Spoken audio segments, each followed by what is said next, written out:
சாப்பாடு சாப்பிட்டதும் வயிற்றுல வாயு ஆகுதா, மார்பெரிச்சல், புளிப்பு, ஏப்பம் வருதா, வயிறு பூரா ஊதிக்கிட்டே மாதிரி ப்ளோட்டிங் பிரச்சனை இருக்குதா அப்படின்னா இந்த வீடியோ உங்களுக்காக தான்.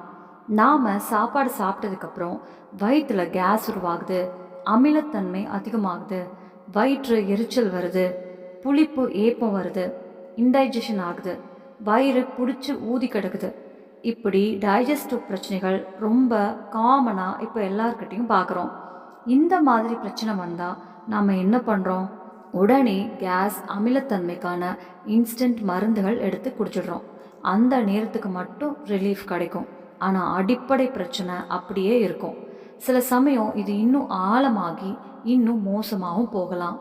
அதனால தான் இந்த வீடியோவில் நான் உங்களுக்கு ஒரு பவர்ஃபுல் விதை பற்றி சொல்ல போகிறேன். இது ஒரு சாதாரண கிச்சன் பொருள் தான். இந்த எல்லா டைஜஷன் பிரச்சனைகளையும் அடிப்படை நிலையிலேயே சரி செய்யும் சக்தி கொண்டது. சரியான முறையில் பயன்படுத்தினா நீங்கள் பர்மனண்ட்டாக ரிலீஃப் பெற முடியும். அப்போது வீடியோவை முழுசாக பாருங்கள்.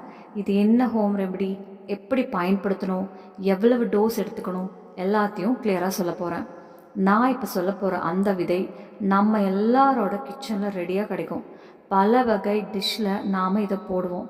சொல்லுங்கள் பார்ப்போம், என்ன விதைன்னு கெஸ் பண்ண முடியுமா? இப்போவே வீடியோவை பாஸ் பண்ணி கீழே கமெண்ட்டில் உங்கள் ஆன்சர் எழுதுங்க. 2 வினாடி டைம் கொடுக்குறேன். எழுதிட்டீங்களா? நீங்கள் ஓமம்னு எழுதுனீங்கன்னா சரியான பதில் அதுதான். ஓமம் தான் இன்றைக்கு நம்ம பேச போகிற ஹோம் ரெமெடி.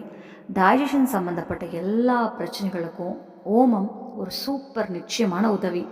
இதெல்லாம் வெறும் வீட்டு வைத்தியம் சொல்கிறதுக்காக மட்டும் இல்லை. ஓமம் மேலே நிறைய ரிசர்ச் ஸ்டடீஸ், ஆர்டிகல்ஸ் வந்திருக்கு. பாரம்பரிய மருத்துவத்தில் மட்டும் இல்லை, இன்றைய ஆராய்ச்சிகள்லையும் ஓமம் டைஜஷனுக்கு நல்லது, கேஸ் குறைக்குது, அமிலத்தன்மையை கட்டுப்படுத்துதுன்னு சொல்லியிருக்காங்க.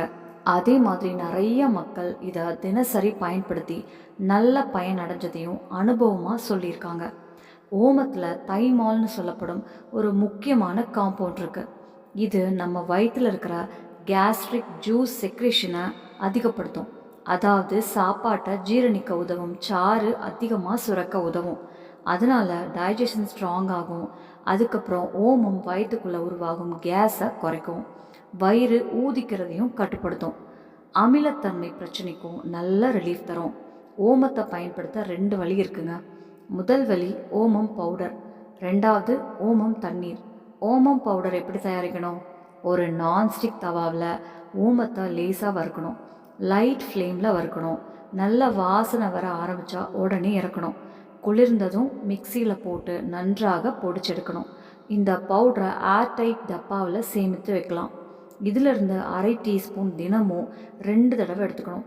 மதியம் சாப்பாட்டுக்கு அப்புறம் 15லேருந்து 20 நிமிஷம் கழித்து 1/2 டீஸ்பூன் தண்ணீரோடு குடிக்கணும். அதே மாதிரி இரவு சாப்பாட்டுக்கு அப்புறமும் எடுத்துக்கணும். ஓமம் தண்ணீர் எப்படி?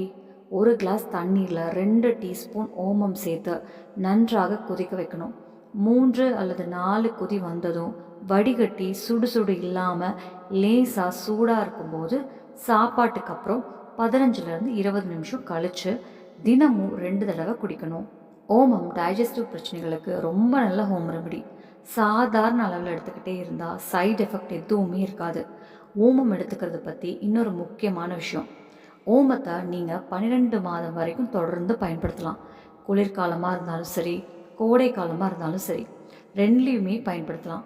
நிறைய பேர் ஓமம் சூடு தன்மை கொண்டது அப்படின்னு சொல்லுவாங்க. அது உண்மைதான், ஓமம் கொஞ்சம் சூடு தான். ஆனால் டைஜஷன் பிரச்சனை இருக்கிறவங்களுக்கு அந்த சூடே மருந்து மாதிரி வேலை செய்யும். சரியான அளவில் எடுத்துக்கிட்டா ஓமம் உங்களுக்கு பிரச்சனை தராது. நான் சொல்லி அளவில் எடுத்துக்கிட்டு இருந்தீங்கன்னா 12 மாதம் தொடர்ந்து பயன்படுத்தினாலும் எந்த சைடு எஃபெக்டும் வராது. இங்கே ஒரு விஷயத்தை கவனிங்க. பல பேர் சொல்கிறாங்க, அதிக எண்ணெய், நெய், பொரியல், ஜங்க் ஃபுட்ஸு இவையெல்லாம் கொஞ்சம் குறைக்கணும். மிக அதிக காரம், மிளகாய், சூடான மசாலாக்கள் முடிந்த அளவுக்கு தவிர்க்கணும். டீ, காஃபி அளவோடு குடிக்கணும். மன அழுத்தம், இதையும் லைட்டாக எடுத்துக்கக்கூடாது. ஸ்ட்ரெஸ் இருந்தால் டைஜஷன் தான் முதல்ல பாதிக்கும். தினமும் கொஞ்ச நேரம் ரிலாக்ஸ் ஆகிற மாதிரி நடைப்பயிற்சி, மூச்சு பயிற்சி அல்லது பிடிச்ச விஷயம் பண்ணுங்கள். காய்கறிகள் அதிகமாக சேர்த்துக்கோங்க. வீட்டில் சிம்பிளாக சமைச்ச காய்கறி சாப்பாடு தான் வயிற்றுக்கு நல்லது.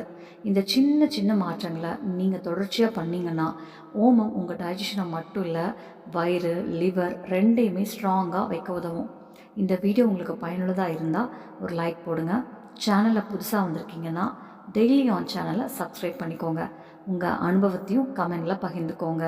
இன்னைக்கு சொன்ன விஷயத்த ஒரு வாரம் சரியாக ஃபாலோ பண்ணி பாருங்கள். மாற்றம் கண்டிப்பாக தெரியும். இந்த வீடியோ உங்களுக்கு ஒரு பயனுள்ள நினைவூட்டலாக இருந்தால் லைக் போடுங்க.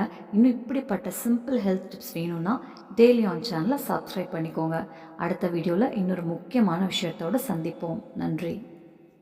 நம்ம சேனல்ல பிடிச்சிருச்சுன்னா லைக் பண்ணுங்க, ஷேர் பண்ணுங்க, சப்ஸ்கிரைப் பண்ணுங்க. நன்றி.